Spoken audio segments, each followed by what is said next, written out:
Hello there. I'm here to keep practicing uh, my speaking reading practice. I've I think that I've put this name here. It may not be the most accurate name I could get. It is quite weird, but my what I will do basically in this series is that I will read a part of some book. And now I'm reading Alice's Adventures in Wonderland. I will read the book all aloud. Um, I apologize for my messy mess hair here, and yeah, it is quite messy today. But actually, sorry. Anyway, let's get us started. So, I will start today the chapter 2 and I will keep reading it. Uh, I don't know how many pages I will do, but let us see.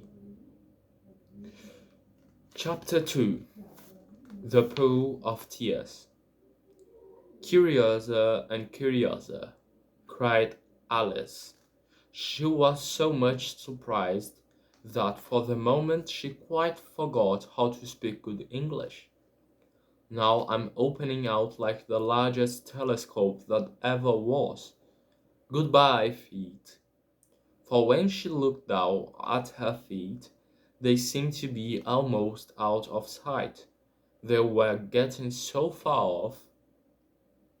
Oh, my poor little feet! I wonder who will put on your shoes and stockings for you now, dears. I'm sure I shan't be able. I shall be a great deal too far off to trouble myself about you. You must manage the best way you can. But I might be kind to them, thought Alice. Or perhaps they won't walk the way I want to go. Let me see. I will give them a new pair of boots every Christmas. And she went on planning to herself how she would manage it. Let me show you the picture. Here, it's a very funny picture of Alice with this absolutely long neck. But let us continue it. They must go by the carrier, she thought. And how funny it will seem, sending presents to one's own feet. And how odd the directions will look. Alice's right foot, asked Hearthrug, near the fender, with Alice's love. Oh dear, what nonsense I'm talking. Just then her head struck against the roof of the hall. In fact, she was now more than 9 feet high, and she ate. Owens took up the little gold key and hurried off to the garden door. Poor Alice! It was a much it was as much as she could do, lying down on one side to look through into the garden with one eye. But to get through was more hopeless than ever. She sat down and began to cry again. You ought to be ashamed of yourself, said Alice. A great girl like you, she might well say this, to go on crying in this way.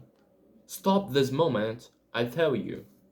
But she went on all the same, shedding gallons of tears, until there was a large pool all around her, about 4 inches deep and reaching half through the hole. After a time, she heard a little pattering of feet in the distance, and she hastily dried her eyes to see what was coming.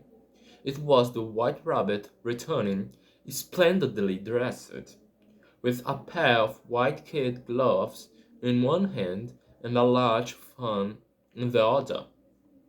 He came trotting along in a great hurry, muttering to himself as he came, "Oh, the Duchess, the Duchess! Oh, I won't she, or won't she be savage if I've kept her waiting?"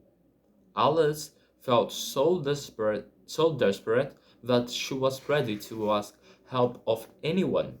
So when the came near her, she began in a low, timid voice, "If you please, her." The rabbit started violently, dropped the white kid gloves and the fan, and scurried away into the darkness as hard as he could go. Alice took up the fan and gloves, and as the hall was very hot, she kept fanning herself all the time she went on talking. "Dear, dear, how queer everything is today! And yesterday things went on just as usual. I wonder if I've been changed in the night. Let me think. Was I the same when I got up this morning? I almost think I can remember feeling a little different. But if I'm not the same, the next question is, who in the world am I? Ah, that's a great puzzle." And she began thinking over all the children she knew that were of the same age as herself, to see if she could have been changed for any of them. "I'm sure I'm not Ada," she said, "for for her hair goes in such long ringlets, and mine doesn't go in ringlets at all. I'm sure I can't be Mabel, for I know all sorts of things, and oh, she knows such a very little. Besides, she's she, and I'm I. And, oh dear, how puzzling it all is. I will try if I know all the things I used to know. Let me see. 4 times 5 is 12, and 4 times 6 is 13, and 4 times 7 is, oh dear, I shall never get to 20 at that rate. However, the multiplication table doesn't signify. Let's try geography. London is the capital of Paris, and Paris is the capital of Rome. And Rome, no, that's all wrong, I'm certain. I must have been changed for marble. I will try and say, how doth the little, and she crossed her hands on her lap as if she was saying lessons, and began to repeat it, but her voice sounded hoarse and strange, and the words did not come the same as they used to do. How doth the little crocodile improve his shining tail, and pull the waters of the Nile on every golden scale? How cheerfully he seems to grin, how neatly spread his claws, and welcome little fish sing with gently smiling jaws. "I'm sure those are not the right words," said poor Alice, and her eyes filled with tears again as she went on. "I must be Mabel after all, and I shall have to go and live in that poky little house, and have next to no toys to play with. And oh, ever so many lessons to learn. No, I've made up my mind about it. If I'm Mabel, I will stay down here. It will be no use the putting the head down and saying, 'Come up again, dear.' I shall only look up and say, who am I then? Tell me that first, and then, if I like being that person, I will come up. If not, I will stay down here till I'm somebody else." "But oh dear," cried Alice, with a sudden burst of tears, "I do wish they would put their heads down. I am so very tired of being all alone here." As she said this, she looked down at her hands and was surprised to see that she had put on one of the rabbit's little white kid gloves while she was talking. How can I have done that? She thought. I must be growing small again. She got up and went to the table to measure herself by it, and found that, as nearly as she could guess, she was now about 2 feet high, and was going on shrinking rapidly. She soon found out that the cause of this was the fan that she was holding, and she dropped it hastily, just in time to avoid shrinking altogether. "That was a narrow escape," said Alice, a good deal frightened at the sudden change, but very glad to find herself still in existence. "And now for the garden," and she ran with all speed back to the little door. But, alas, the little door was shut again, and the little golden key was lying on the glass table as before. "And things are worse than ever," thought the poor child, "for I never was so small as this before, never, and I declare it is too bad, that it is." So I I will finish here for today.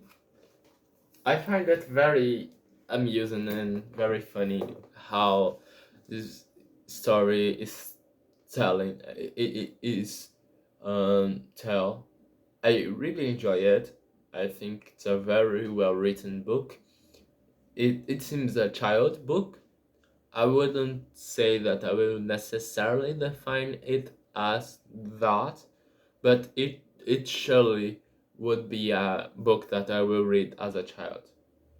And it's interesting how Lewis Carroll uh, writes the character of Alice. Well, I hope I haven't made a lot of mistakes, and I hope you guys have enjoyed. See you guys soon. Bye.